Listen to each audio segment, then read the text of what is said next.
Hello, Smart Money Tree podcast listeners. Welcome to this week's show. My name is Kirk Chisholm, and I will be your host. So today I'm joined with my good friend Tim. How you doing today, Tim?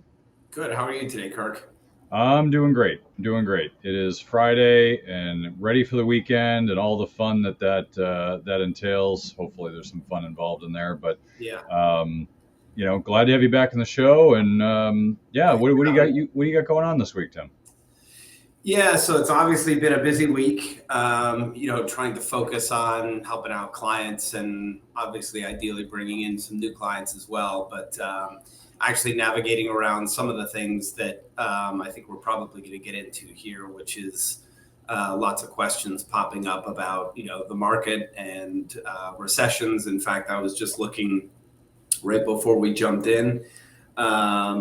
About 3 different articles on marketwatch.com, all of them saying something different about whether or not a recession is coming. And so obviously that's been giving the market a little bit of jitters. And I mean, you're dealing with it too, still dealing with, the Federal Reserve. Everybody and their brother from the Federal Reserve is coming out with comments this week. Yeah, and I think it's important to kind of take a pause here to kind of talk about some concepts before we begin, because there's a lot of stuff we're going to go through today. We're going to share some charts as we usually do. So those of you on audio, you can check those charts out on our website at moneytreepodcast.com. You can also check out these shows live on LinkedIn and YouTube if you want to go check those out. Then you can see our pretty faces, or you could just turn the video off if you don't like that sort of thing. Anyway, so let's kind of dive right in. So I've got a chart here I want to share, and let me just share this up. All right, so I got a chart I want to share, and I want to kind of describe what you're looking at here. This is a chart of the S&P 500 performance over the last basically 2.5 years, almost 3 years. All right, so Is that looking at volume this. on the bottom? Yep, volume's on the bottom. We're not going to make it too complex, Tim. I know you want to. You love the detail. I'm looking at it like a dog drooling. Yeah, Tim can't wait to talk about all the detail here. So, but I want to point this out for a few reasons. So we brought this chart to really show this is basically like 2020 to 2023. It's about 3 years, and what it shows is the market going pretty much straight up for for 2020, 21. And then peaking right at the end of 21, and then going down for 22. I point this out because I think when people hear numbers, and this is the concept I want to teach today. When people are hearing numbers, they're like Dow's at all-time highs, S&P, Nasdaq all-time highs, 52-week highs. Whatever people say, it's meant to elicit an emotional reaction out of you, right? Oh, the S&P is at 52-week highs. Who cares? Right? Does it matter to you? I don't know. Should it? Doesn't it? Depends on what else is going on. Now, if that is in context, the market selling off, 60%, you're like, wow, it's at all-time high. It's at like 52-week highs. Well, it's great that it's off the low point, but you still are down 60%. So it may not be such a good thing. And what I think people don't realize is you could have, if you look at this chart, like last year, huge sell-off. This is the S&P. It could have been the Nasdaq or the Dow, and I'll show some other examples in a bit. But look at the S&P, you'd say, well, pretty much it's gone sideways for the last two years, right? It's the same place it was in July of 2021, and same place it's been in April of 22, and pretty close to where it's been August, September of 2022. So it's basically gone sideways. So it's gone a lot of places. It's gone up, it's gone down. But if you look at it in the context of a wider scope of time, it's really gone sideways. So if you're an indexer, and there are plenty of people out there who are indexers and, teach their own with their approach. But if you're an indexer, you're probably saying, why am I not making money this year? Why am I not up 12% a year or 20% a year, whatever your expectations are? Why am I not up that much every single year? Well, it's like, well, you're indexing based on the index, which means you're going to get the performance of the index. So if you look at the last 12 months, you pretty much went sideways, right? You made almost no returns over that period. And the market has gone up from the low, but let's look at this. January 1st, 23 was kind of a low point in this range. Not the lowest, that was around October, but it was a low point of the range. So anything above that is a positive return. Now it looks great, but if you've been indexing for years, it doesn't really matter. So you're going sideways, right? You're still down from the peak, and we're still, what is this, 10%, more than 10% away from the peak, maybe like 13% away from the peak. That's still a big jump from where we are now. And I think a lot of people would argue that pretty much we're a lot higher than we should be.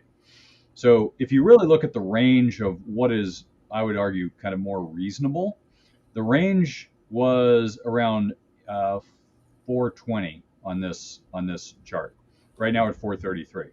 So anything above 420 means that we've broken out of the range and things are more bullish, right? And that's based on this chart, right? You say, well, things are bullish because it's above the range. I would agree with that. Things are bullish when they're above the range. However, if they go back into the range, that's bearish. That means that the market didn't have what it took to continue higher, and it's back to range bound, or some people consider that bearish. But I would just say you're back in the range, which means you're in the sloppy middle. And so I think what you need to keep in mind is no matter what people tell you, they're going to put it in a certain context of 52-week highs, all-time highs, 1 month highs.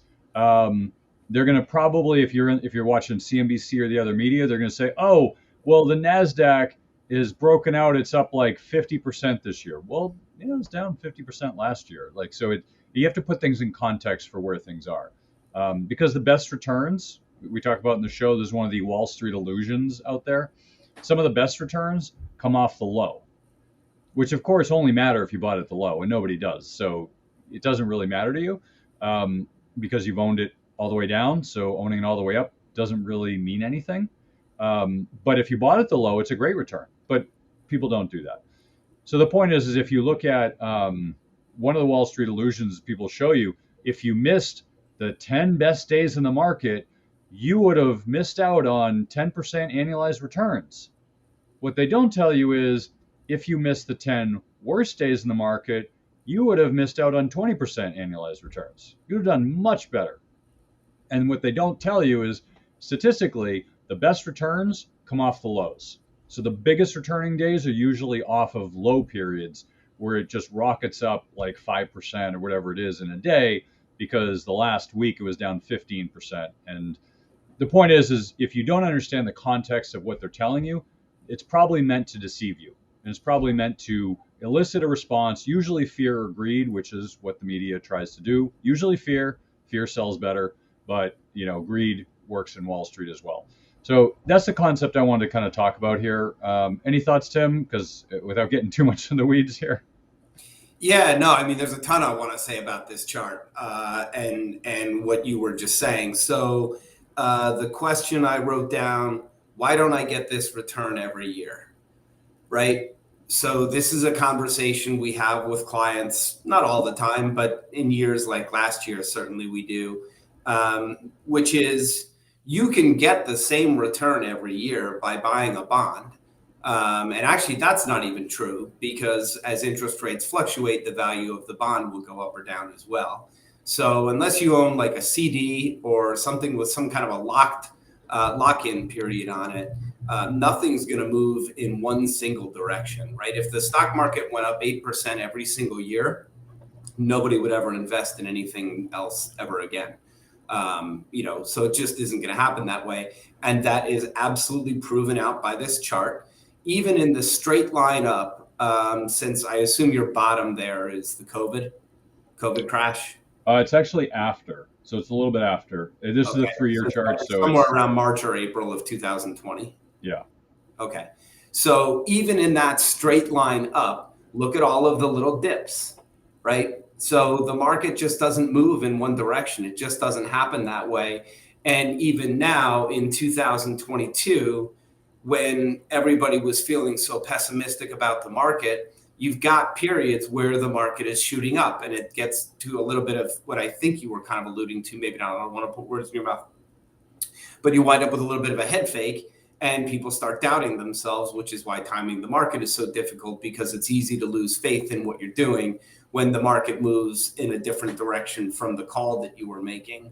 And now here on the way up in 2023, you're getting these dips as well, which I think is the reason that you named this podcast what you named it, which is It's a Crazy New Bull Market, or Is It? Because that's what we're going through right now. This is the worst week for the S&P 500 since the quote unquote bank crisis in which we can talk about that too. I don't know if we want to your point about media, right? We like to use words that get people's emotions running. And crisis is a great word that does that, whether it applies or not. But the worst week since then. So then it starts to make people question, like, well, maybe I shouldn't have been buying. But again, the market doesn't move one direction. I actually think that's a pretty compelling chart. Because you've got all last year you had lower highs and lower lows, whereas this year you're getting higher highs and higher lows, which is usually technically a good sign, but who knows. And then the other thing I was going to say that I talk about a lot in presentations that I give, as you refer to it, indexing. And it's not that we don't have the S&P 500 in our portfolio, we do, but we build other things around it, because owning the S&P 500 or talking about the S&P 500 to us is a little like talking about weather on planet Earth, right? It doesn't give you a good picture. So I update these pretty much every day. So this year, the S&P 500 is up about 14%. The Dow Jones Industrial Average, which for some reason people still like to talk about a lot, is up 2. Right? So where does that all come from? As you alluded to, the NASDAQ is up 29.5% this year. So to me, it's important to understand where the market's going, but also what's driving the market there. Yeah, no, I think it's a great point, and I pulled up the this other chart. I extended it because Tim asked where this was, and I actually the second chart. There you go. Okay. I included COVID, so you could see relatively how the market has performed. Yeah. Now, COVID, you didn't really get ups and downs. No. That is a sheer-faced cliff. Yeah, and that does happen, and it's much like the NASDAQ is a sheer-faced cliff up. Right. And you could argue that was mainly due to NVIDIA, but I think the challenge, and we're going to get into this with one of the next charts, is, I mean, the NASDAQ looks great, but if you look at the prior year, it went from 400 down to a low of 260. That to me smells an awful like 40% drop. So the fact that it's up 20 some odd percent, that sounds great, but is it? It depends. Have you been in it since the peak? If you've been in it since the peak, you're still down. Yeah. You're still down about 10% off the peak. So I think we're bringing this up just to show the relative nature of comments. And it's a great concept that doesn't get talked about enough, which is the asymmetry of investment returns. It's if you ask a group of people, hey, if you got $10,000 and your account goes down 50%, what return do you need to get back to $10,000? And I think most people get it, but a lot of people would be like, well, 50%. No, downside is way more painful than upside is helpful. If your account goes down 50%, it's got to go up 100% to get back to where you were. So I would agree with what you were saying earlier, and I meant to comment on this, which is you look at all of this stuff, and it does look great. But you have to consider your timeline, like over what period did you own it? And I do make the argument for people that are complaining to me that, we're losing money and the market's going down. Well, okay, but over what time period? Like the market hasn't really, quote unquote, gone down since October 12th of 2022, right? That was the bottom for the S&P 500, and we've had a pretty good run since then. So I do think there's a patience factor when people talk about these types of things, because I don't think people mind losing money as much as long as they get it back quickly.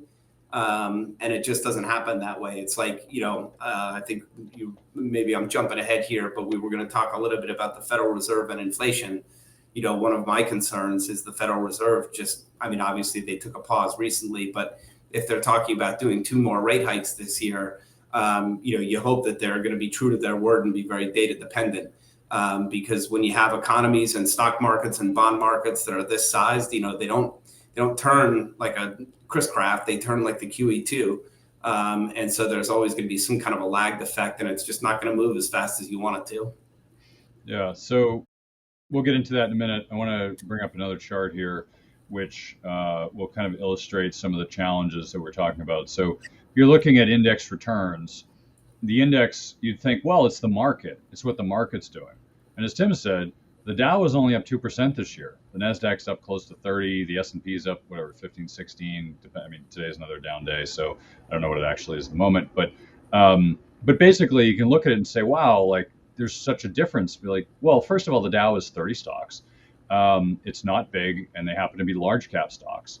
And out of those 30, I would say probably the largest are in the S&P 500. So if you look at this chart here, and it looks nice and colorful like a bag of Skittles, the way that you can interpret this is each circle is a sector. Each sector has subcircles, which are the company. So if you look at like the infotech sector, well, Apple and Microsoft combined make up 14%. If you include video, 16% of the index of the whole S&P 500. So you've got 2 companies that make up 14.2% of the index. If you have the FANG stocks, it makes up a whole 26% of the index in a handful of stocks, in like 5 or 6 stocks. That is crazy. You're investing for the index, which everybody says, well, the index is what's best. Maybe historically. And I want to put this as another kind of learning point for people today, is that just because something's happened historically, it doesn't mean it's going to continue to happen, right? So if I look at 50 years ago, you could say, well, historically, it was a great idea to, to buy and hold. And then you hit the 70s. Well, it was no longer a great idea to buy and hold. That was a really rough period to buy and hold, right? Or like the early 2000s, that was not a great time to buy and hold. Overall, it's a good strategy in a bull market, just not in a sideways market or a bear market, right? You look at Japan, their stock market went down for 22, 23 years in a row. So you pretty much lost money for over 2 decades if you were buying and holding in the Japanese stock market. Now, the Japanese stock market is not the US stock market, but I use it as an example of something that can happen. So buy and hold is not a great strategy. It can be in the right environment, which, when you have a bull market like 2009 to 2021, you had a great bull market. So buy and hold worked, but it doesn't necessarily work in a bear market. From 2000 to 2013, you had a negative return, negative like 0.05% a year return during that 13-year period. You lost 13 years if you were buying and holding. The market went up and down all over the place, but if you were buying and holding, you would have lost money for 13 years. That is not a good strategy. That is losing time. Time is the one thing you can't make more of. You can make more money, you can make more goods, you can do a lot of things, you can't make more time. So if you lose 13 years of time, that's a problem, right? So the idea is if you have environments like that, you want to find alternative strategies like Tim alluded to, like investing in bonds. Right now, you can make 5 to 5.25% U.S. Treasuries. That is not a terrible return. That's quite nice historically, right? You have virtually no risk. There's obviously risk in everything, but it's one of the lowest risks you can find. You buy like a 1-year Treasury, you're making 5%, 5.25% for a full year, and then at the end, you get all your money and you do something else with it. Versus, hey, I want to take a shot, put all my money on black, and hopefully it makes it. If not, I lose it. Or let's hope the stock market goes up. Those are not strategies, right? So we bring this up because we want to show the impact of a handful of stocks on the entire index. Apple, Microsoft, Amazon, Meta, Nvidia. Nvidia has been a powerhouse this year. It was up some ridiculous number in returns because people think it's the AI stock because there aren't many to choose from. So you've got these stocks that are impacting the most. So the more that happens with these stocks, the bigger impact it's going to be for the index. Um, so you get these discrepancies in the index because value stocks haven't really gone up 15-20%. Growth stocks have, mainly in the FANG stocks. So we just point this out because it's important to keep in context what is actually going on. Now, if it was a bull market and everything, like all the stocks were going up similarly, and there was a wide breadth of performance on the upside, I'd say this is a bull market. But it's not really that way. It's really a concentrated effect in a smaller segment of stocks. And what that means is people are just like, hey, we're making money in these stocks. Let's just put all our money in there. But that's not a strategy. That's gambling. So, if you think Nvidia is going to double what it's already done this year, with what do they have, a PE of 199? Good luck to you. I think that's a pipe dream, but I'm not going to give a positive or negative Nvidia because the regulators won't like that. However, I think if you're going to buy something with a PE of 199, you should expect that you'll probably break even after 200 years. So if that's what you think, if you're going to be around for 200 years to get your money back, good luck to you. But that's basically what a PE of 200 is you got to wait 200 years to basically make your money back. So I would not look at stocks that are overly expensive right now. I'd look for things that are going to be resilient and sustainable. I do want to touch on inflation. I'll give it back to Tim here. So the next slide here, I'm going to run through a bunch of slides, and then we can kind of go back over them. So the next bunch of slides are basically based on inflation versus interest rates for a bunch of different countries. So we tend to be U.S. focused. And I always see these funny memes. They show a map of the world, and it just shows the U.S. and it just says like us, and then the rest of the world says not us, not us, not us. It's like people can't see outside the country borders. They don't know there are other countries out there. That's a very American thing to do. So I wanted to share this. So this is Canada, right? So inflation rate, policy rate are the same, but the inflation rate went up and then came down, and then the policy rate kind of is equal. Here's New Zealand. Policy rate still hasn't caught up to the inflation rate. Australia, way below the inflation rate. Eurozone, still way below. The UK, which is definitely having some inflation problems, well below. And then the US, which is actually inverse. So the policy, the Fed funds rate is above the inflation rate. Now, I kind of point these things out for this reason, and here's a kind of an aggregate of where the rates of inflation are with different countries. So I want to point this out for this reason, okay? If you look at the US, all right, you'll see that inflation peaked right around the same time that we started raising Fed funds rate. Now, if you looked at this chart, you would naturally deduce that the fact that we raised our Fed funds rate is what caused inflation to drop. Now, if you're just looking at correlations, you'd think naturally this is what happened.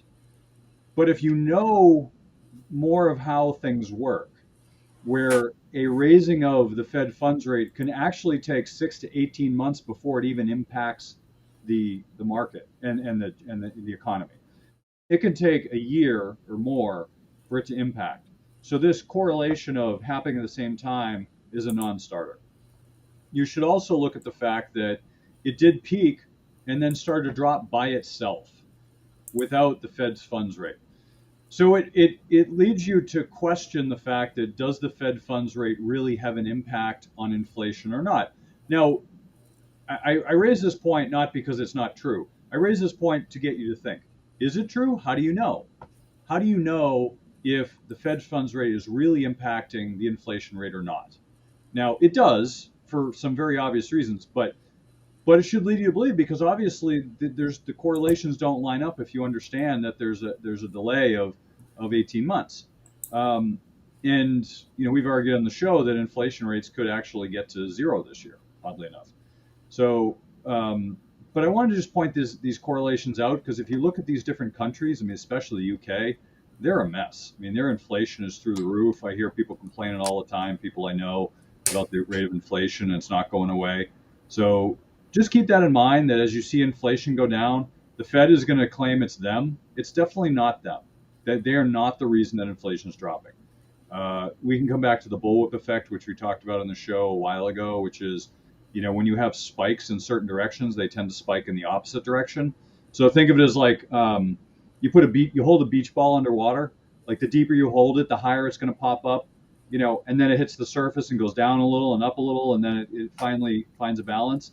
But that's typically what happens in this reversion to the mean concept of when things go too far in one direction, they go too far in the next, and eventually they find equilibrium, which will probably end up being right around 5%, in my opinion. But what are your thoughts, Tim? We talked about this before the show a little bit. Yeah. So just going back to a comment you made earlier, just because I think it's important, and I don't know if you got the chart that I sent over to you earlier, but 5.25% in a treasury, like let's put a finer point on that. 5.25% for 6 months. Like there you go. So you don't have to lock up your money in a T-bill or a note or a bond for a long period of time. You actually get a better yield. So I was just looking over at the screen. If you go out 2 years on a treasury, you're going to get like 496. If you go out 6 months, you're going to get a 530, right? So it's actually the shorter you go, the better your yield. It's almost like the less risk you take, the better the return that you get. And as you just alluded to, that's going to change someday. So you have to weigh this balance. You have to balance this. Well, I want to get the highest yield possible, but what happens if you're trying to rely on that yield or that return and you invest for 6 months, and 6 months from now, short rates have gone down, and I want to address this chart. Short rates have gone down, or the yield curve, which is what this is showing, has evened out, or maybe even someday goes back to normal again. It's weird, like how long this has lasted. The 2s to 10s. So basically, what everybody's looking at here is the difference between the 2-year Treasury yield and the 10-year Treasury yield, and you see a normal environment, which is most of the life of the yield curve. That's what we call it, from short to long maturities. A 10-year yield should be significantly higher than a 2-year yield, right? Because you have less certainty. You're taking, there you go, that's a nice one too. You're taking on more risk by going out further. You're taking on what's called duration or time risk. So for 10 years, I should get paid more than I should for 2 years. That's what investors usually demand. However, when you get into a situation like we're in right now, which you just alluded to, Kirk, where everybody thinks we're going into a recession, it becomes somewhat of a self-fulfilling prophecy.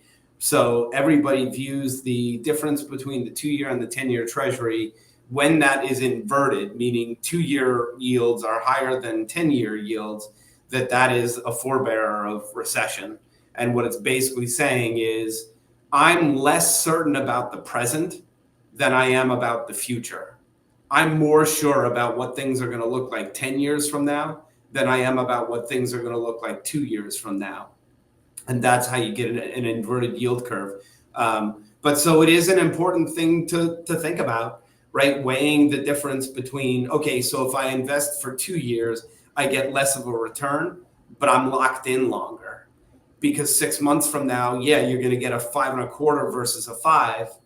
But 6 months from now, rates might be lower. So you have what's called reinvestment risk. You have to reinvest the dollars at a lower rate. So sorry, I know that's off on a tangent, but I do think it's related because, the next step of, your question is the Fed raising interest rates. Is that really what's causing inflation to come down? Probably not, right? What started inflation in the first place? We locked down every single economy in the world. And then we just basically opened them all up again. And everybody went from buying very specific things to going back to buying everything, staying in hotels, taking cruises, all kinds of things like that. So of course prices shot back up. It was a shock to the system. And now things are, to your point, one of my favorite terms is reversion to the mean, because it just happens in almost everything in the world. Things will revert to the mean. And so it raises the question, if Fed if the Fed raising interest rates isn't what's bringing inflation down, what is it going to do? And that's the concern now, is that it's hurting employers. They're laying people off. This is the second week in a row of much higher than expected jobless claims that came out yesterday morning.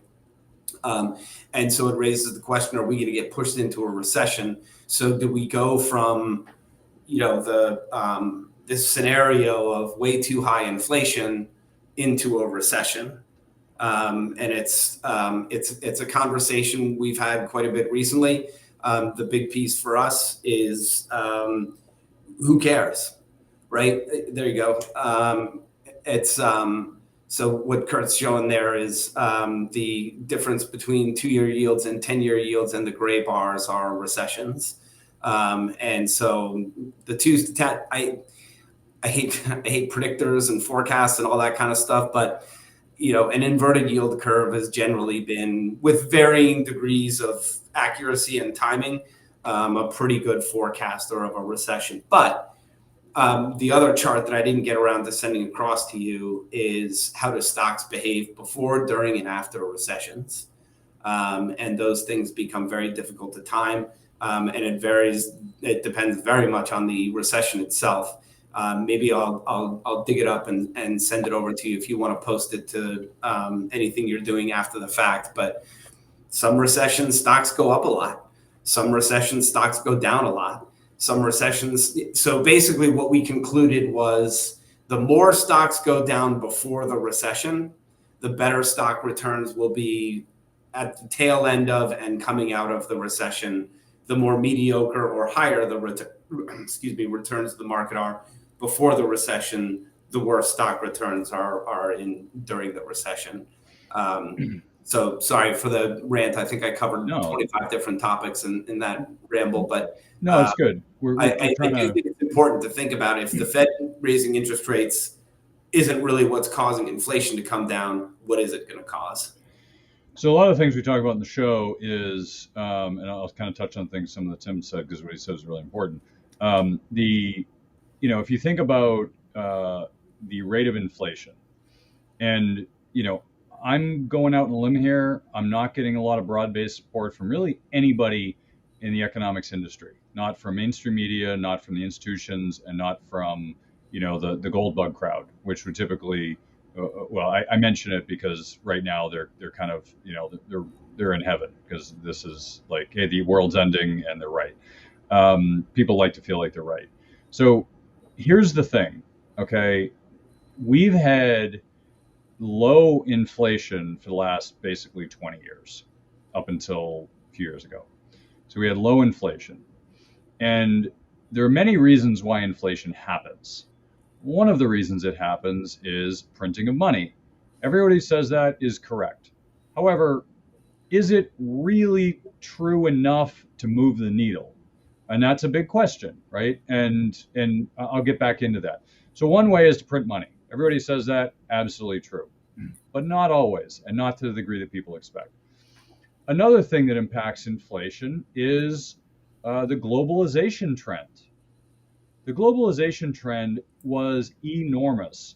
For the early 2000s, late 90s, where basically we outsourced a lot of our labor, a lot of our manufacturing to other countries in Asia that were much, much cheaper. So basically what we did is, let's say it cost $10 to produce a widget, in the 80s, and then we outsourced it to Asia. Now it costs $2 to produce a widget. We just outsourced our inflation to them. So they were getting, if you look at China, they had like 7, 8, 9% inflation every year, because we were outsourcing our inflation to them. And it helped their economy grow, and they become wealthier and all that. But the point is we didn't see the inflation, so the Fed could print money and it didn't matter, because we were outsourcing our inflation. Now, if you saw that the inflation wasn't all that high, you realize the impact of printing money actually was, right? And so if you look at an example like, the early, like 2008, 9, 10, 11, you look at that period, wow, they printed lots of money. We should have had skyrocketing inflation, but we didn't. We had really low inflation. So obviously printing money didn't have the impact that people thought. And you might say, well, yeah, but in 2020 they printed tons of money. Yeah, they did. And did that lead to inflation? Don't know, right? Like there's correlation, there's causation, right? Correlation is it could have. I would argue that it probably didn't. It may have a little bit. I would say probably the most impact it's had was giving money to the people. You give people 2 grand, 5 grand, $1 million, or depending if you have a business, you're giving people cash, they're going to spend it. Absolutely, that helped cause inflation. Not going to lie to you, that is hard to refute. We can never know because it's a correlation, but I would argue before when I was seeing it's probably had a strong impact. However, what had a stronger impact than anything is the reshoring of work. So all of the globalization that we've been doing for the last few decades started to reverse after COVID because it had to. We couldn't get anything from Asia. We couldn't get anything from anywhere because the shipping was stopped and COVID and all that. So manufacturing started to convert back to the US and Canada and Mexico and all these other countries, Vietnam, India. I know Biden was just talking to Modi about it, and they're going to give more jobs to them. So the point is they're diversifying away from China because China's a problem, right? They're becoming wealthier, so it's a problem anyway because it's getting more expensive, and they're a problem because we're competing, butting heads in the global dominance. So long term, they're a problem for us economically. So people are diversifying their manufacturing, but that means it's going to cost more. So instead of costing $2 for a widget, you go to India, maybe it costs $4, or Vietnam, or wherever. Well, that's still a lot more than you were paying before, and you have to pass that $2 gain onto the consumer, which means the consumer is going to pay $2 more, which, if it's a $10 item, now it's $12. That's 20% rise. So a lot of the inflation in goods and commodities was due to this part, the reshoring or the mixing up of the supply chain. In my opinion, that is where most of the inflation came from. And when that gets fixed, the inflation is going to moderate. Now, if you look at the rate of inflation over time, it's gone up and it's gone down. Well, here's a concept that's really important. Most people look at inflation and they look at it as a static number. Oh, it's 9%, it's 8, now it's 4. Okay, it's 4%. What does that mean? It means it's 4% over last year. Well, if you look at the chart of inflation, if you go back and let me share the screen again for what I was showing you, I can kind of illustrate this. So if you look at the U.S. inflation, here we go. If you look at the U.S. inflation, you'll see it was really low, then spiked up, and now it's coming down. Okay. Now, this is the rate of inflation. This is not the amount of inflation.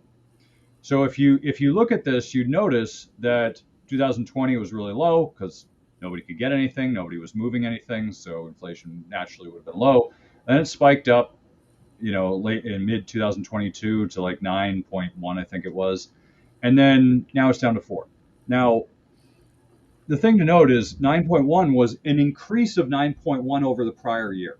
Right now, it's a 4% over a year ago, which was right around that 9.1. So naturally, unless it's accelerating or staying the same, it means that it's going to drop precipitously, which means that and I've said this in the show, we could hit a 0% inflation number this year.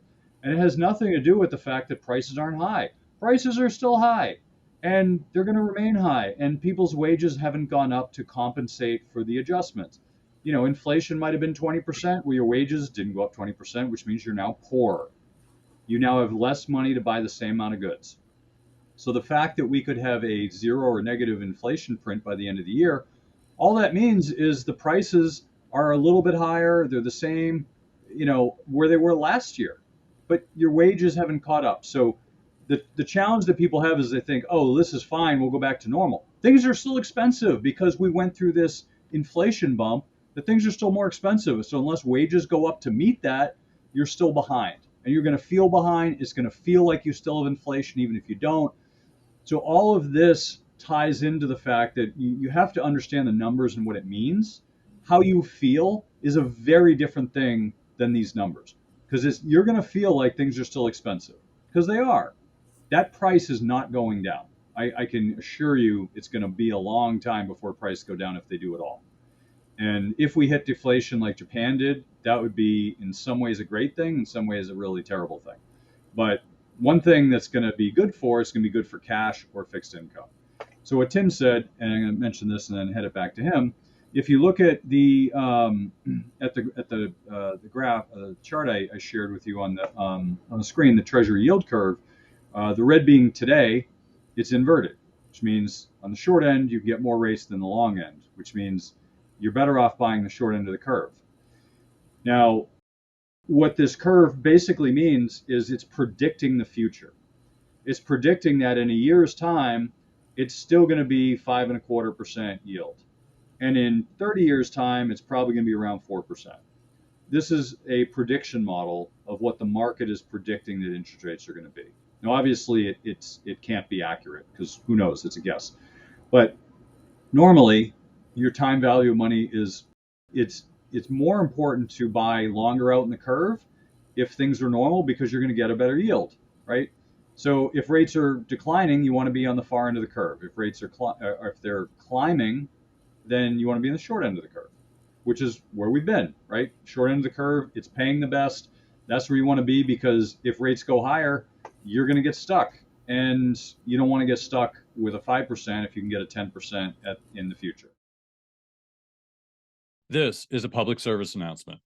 Hi, my name is Kirk Chisholm, and I'm with the government, and I'm here to help. Doesn't that sound reassuring? Well, let's talk about how they're helping. The government needs your help to make our money worthless again. PPP loans, student loan forgiveness, helicopter money. Let's keep the party going until our money is totally worthless. Don't think it can happen? Sure it can. Just ask Zimbabwe, Venezuela, Greece, Germany, Hungary, Greece, Yugoslavia. Did I say Greece? As a loyal listener to their show, I want to give you free money. I'm giving away free money in one of these hyperinflationary currencies. Go to www.moneytreepodcast.com/free money and follow the instructions to get your free gift. I have a large audience and only a limited supply of these currencies. I'm not the Federal Reserve, so I will run out at some point. Make sure you get yours before I run out. Go to moneytreepodcast.com/free money. Follow the instructions and get your free money today. So the interest rate environment, and I want to bring up this other thing, the unemployment rate, real quick, and I'll hand it back to Tim. So if you look at this is looking back at 50 years, somewhere thereabouts. This is the unemployment rate. So if you look back in the 70s, it was like 5%, went up to 6, spiked up to 8 or 9, spiked up to 10. But overall, it's somewhere between 5 and 7.5 historically during most of this period. Then it spiked up after the banking, the Great Recession, or the global financial crisis, and then it went down to like extraordinary lows at 3%, and then it spiked up during COVID. I think we can ignore that because people just weren't working. But now it's down to 3.5%, which is historically as low as it's ever been, at least in the last 50 years. I'm not sure if it's been lower, but no, I think it went a little bit lower in the 50s. But basically, as close to where it's ever been. 3.5% is pretty darn low.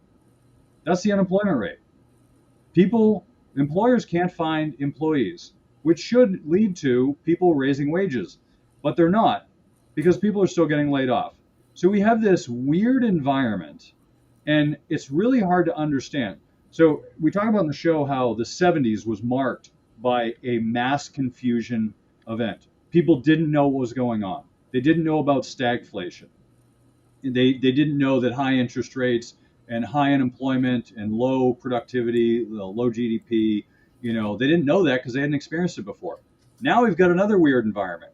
We have low unemployment, we have high inflation, we have stagnant economic activity, and you have stock markets which are bouncing around. People just don't understand it, right? Things are not adding up for how they've been working for the last 50 years. So there's mass confusion. Some people think the stock market's going to take off and say, why? Why would it take off? The fundamentals aren't getting better. You still have high inflation. Why would things take off? So you've got this disagreement in the market, right? Some people believe it should be higher. Some people should believe, actually virtually everybody I know believes it should be lower. But that being said, the fact is it should be within this range, and it will be within this range until it's decided as in mass by the markets that the market should be higher or lower. So that's what you should expect is range-bound markets. Even though it's higher now, it could go a little higher. It certainly could go lower, but just understand that the fact that it's range-bound means that there's a disagreement in the markets of where people think it should be. So what are your thoughts, Tim? Yeah, so I don't know if you have access to your email right now, but I just sent you a graph because I wanted to touch on the wage growth thing because it's something when we do our presentations on COVID, inflation, and the Federal Reserve, it's one of the big things that we talk about as a guy who spent most of my life as a bond guy. The economy was always very important to me. And one of the big things that I think that gets missed a lot when we talk about inflation, right? We all talk about CPI and core CPI and PCE and core PCE because those are the numbers that are basically the outcome, right? So if you're, if you're looking at like what inflation is, those are the numbers that the Federal Reserve is going to look at, PCE and CPI. But the Federal Reserve is love them or hate them. They're smart people. They're nerds just like us. And so if you've listened to Powell for the last 6 months, he's concerned about inflation, but what he's trying to do is not stem inflation. He's trying to stem what he views as the causes of inflation. And one of the things that I've talked about throughout my entire career is the ECI, which is the Employment Cost Index. It's a very big component of inflation because, right, you think about, look at any company's income statement. The biggest cost for them by far is going to be their SG&A line, their salary, general, and administrative costs, right? So those increases in costs have a huge impact on overall inflation. So I would agree with what you were saying because it'd be dumb not to because it's a fact. Wage growth has not kept up with inflation, but wage growth has been moving higher, and you can see, big surprise there, right? At the end of 2020 and up until now, wage growth spiking because, as Kirk just alluded to, employers can't find workers. I have a friend who right up the street owns a bar and restaurant, and he's now closed on Mondays and Tuesdays because he can't find people to come work at his restaurant. So an important piece of that unemployment number, in my opinion, is the labor force participation rate, which is basically nothing more than how many people are counting themselves as part of the workforce. Meaning, if you go and say, "Well, I'm not even looking for a job anymore," then boom, you're out of the labor force. You're out of the labor force, and so you don't get included in the unemployment number. So if you have less people reporting that they're unemployed, then the unemployment number goes down because the unemployed people is the numerator. And so when you think, the labor force participation rate has been ticking up a little bit, but prior to these most recent ticks up, it was basically at an all-time low. And that's not just people retiring, but it's also people, employers just having a hard time getting people to come back to work.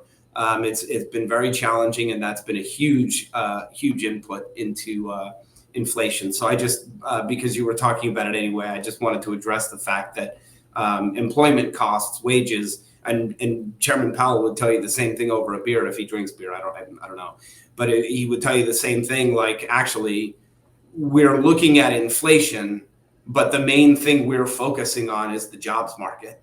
We want higher unemployment. We want lower wage growth. We want those things to cool because inflation will follow with it. And so far, as you can see on that chart, you've seen a little bit of a downtick in wage growth, which that's really what the market's been looking for. Is, yes, the inflation reports are all the attention grabbers, but what the market looks at, on a day-to-day basis is things like this: jobless claims, the JOLTS report, which is the private employment data that comes out from ADP. They're looking at these things to get gauges on what's the Fed going to do next. Because if jobless claims are going up, wage growth is going down, then ideally that end inflation number should be coming down as well. And then that gives everybody a clue that the Federal Reserve, might continue with their pause, or, Kirk, you're probably as familiar as I am with all the predictions earlier this year that we would have rate cuts by the end of the year. And I think last month, actually. Yeah, that's pretty much gone out the window now. So this has never not been true. It's always going to be true. I see people posting on social media, this president did this for the stock market, this president did that for the stock market. It's all fine if people want to talk about that stuff. My view, after doing this for 27 years, the Federal Reserve has way more impact on the financial markets than any administration, Congress, anything like that. And so what everybody's looking for is all these little clues, employment, inflation, all of these things, not as an end result, but for what it's going to make the Federal Reserve do or not do. And that's why I think these things take on magnified importance nowadays. Yeah, I think your point's really important there, because I want to kind of illustrate on this. So you hear a lot in the media, like, Biden did this for the economy, Trump did this for the economy, Obama did this for the economy. And I look at it and I just laugh every time I hear it. Because if you really think about it, a president does close to zero for the economy. Well, what about Bill Clinton? He had the biggest budget surplus we ever had. Yeah, it was also the tech boom where everybody had extra money. Like, it's not the president. The presidents have literally close to zero impact. Now, they have some impact, just like anybody, but they have close to zero impact on the economy, because that's not their job, right? Their job is, in some ways, like a CEO. It's a cheerleader. So like Trump, for example, he got that point. Like, he was a cheerleader for the U.S. economy. You could love him or hate him. You could argue with whether he did was good or bad. That's not what I'm talking about. Like, he got the point of you have to be a cheerleader. In some ways, Bill Clinton, like, trying to pick both parties, because I don't want to be biased here. You look at Bill Clinton. One of the best things he did is said, I'm going to stay out of the economy. It's like, hey, what do you want to do? Like, I'm going to stay away. I'm going to let it do itself. Like, because it was on a roll. So that's one thing I thought he did really well. He just said, I'm not touching it, even though Al Gore invented the internet. But outside of that, like, he didn't do anything, right? And that wasn't Clinton the one, keep it simple, stupid? I don't remember. My brain's getting a little foggy. That was like over 20 years ago. Yeah, right. But it might have been. But the point is the presidents have very little to do with the economy. But you hear it all the time in the news. Oh, he did this, and Obama did this, and Trump did this.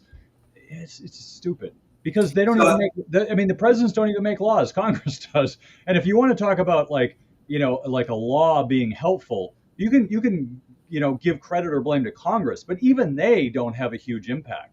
The biggest impact, as Tim says, is the Fed, because the Fed is basically, if you think about the Fed like this, the Fed, if the market and the economy is an orchestra, the Fed is a conductor. They're saying, they're waving their wands around, like, do this over here, do this over here. Like, they're trying to turn the screws and pull the levers. They're trying to make the economy move in a certain way. And, I argue that you can't play God with an economy, because the economy is so complex, you can't really understand it. So how are you truly supposed to know what you're supposed to do? That would be like being omniscient or omnipotent in the Fed's case, but omniscient as well, in the case that you know what's best for everybody. And that's not how markets work. Markets work well because you take everybody and aggregate everybody's buying behaviors, and you say, this is what's going on. Because everybody is correct. They're all operating in their own self-interest. So ultimately, you will get the best result with that. And somehow we think that one person's going to do it all. So the Fed does influence the market's behavior. That's actually one of their biggest policy tools, is talk. Like, oh, we're going to do this. So Tim said at the beginning of the show, the Fed's talking about this week.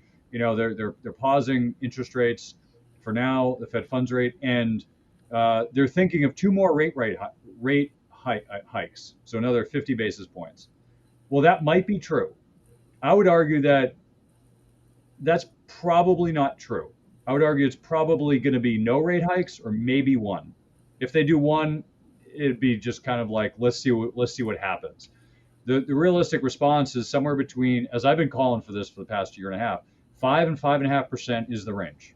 That is the range that we're going to fall in for where the Fed does. And they're going to take too long to drop it, And the big problem now, and then we're going to wrap it up. I'm just going to illustrate, and we can come back next week and talk about this. The big problem now is if you look at, I'm going to share this screen really quickly, and then we'll kind of wrap it up. And the screen is the Trueflation, which we had Oliver Roos on recently, where you look at their marker of inflation for the past year, and it's just gone down, and it's still going down, right? And they market at 2.4 or somewhere thereabouts. So there's a lot lower. But the point is we could keep going down in inflation. Now, what happens if we have zero or even negative inflation rates and we still have 5% Fed funds rate? Then what happens? Well, the Fed wants to squash inflation, but now you got a deflation problem. But what if the economy, the stock market is still high? What if it's where it is today? Then what do? Do you drop rates so it just goes through the roof and you just have this hyperinflationary stock market? The Fed has a lot of problems they have to deal with. One of their favorite tools is to talk the market up, talk the market down so that it can keep it within range. Because people follow the market. Most market participants look at the Fed and say, what's the Fed saying? Well, the Fed's saying we're trying to slow it down. Sometimes they have an impact, sometimes they don't. But it's important to understand that there are influences like the Fed, which have a much bigger influence than the president or even Congress. I would argue Warren Buffett has a bigger influence on the economy than the president. And he doesn't have any influence personally, but just the fact that he can talk the markets up or down, give the markets confidence, that's a big influence. More than the president, because nobody trusts the president. Nobody thinks they're an economic genius. Warren Buffett, he's at least got a history. People know he's a smart guy. He's got a history of doing smart things. If he says, I believe in the U.S. economy like he did in 2009, the market's going to rally because, hey, Warren Buffett's behind it. He's buying, so I should too. And sometimes that's all it takes to cause a bump. So, Tim, why don't you wrap us up? Where can people find more about you, and a final thought? Yeah, my final thought would be not to beat a dead horse, but I think presidents can have lots of short-term noise influence on the markets. But what matters to the stock market, right? Anybody that's been doing this for any period of time knows that what matters to stocks is earnings. When you own a stock, you own a piece of a company, you have a claim on a portion of their earnings. What matters is earnings, and interest rates have a huge impact on how well or how much companies are earning, how much net income they're generating. It has a huge impact on them. And that's what the Federal Reserve controls. And that's why they have more control over the financial markets than the president. This is a great discussion. Thanks, as always, for having me, Kirk. Anybody who wants to find out more about what we're doing and how we're doing it differently, www.metricfin.com. All of our contact info is up there. And if it's not clear for what Kirk and I have talked about today, I love talking about these topics. This was, I told Kirk before we jumped on here, like I'm legitimately excited about this conversation. So thanks again for having me, Kirk. Yeah, thanks for coming on, Tim, sharing your wisdom with us. That's the show for this week. Thank you again for joining us in Money Tree Investing Podcast. My name's Kirk Chisholm, Wealth Manager of Innovative Advisor Group. We don't just manage your wealth, we make your life better. You can find more about me at innovativewealth.com. And of course, you can find me every week here on this show. You can also check out our show at Money Tree Investing Podcast. On our website, you'll have access to the show notes, resources, and the archive shows. Please remember to subscribe on our YouTube channel for immediate access to the new shows when they're released. When you subscribe to the show, it allows us to get access to some of the top minds of investing in personal finance. While you're here, please leave a comment and question if you want us to address it on the show. Have a great week ahead, and remember, no one will care about your money like you do, so invest in your life.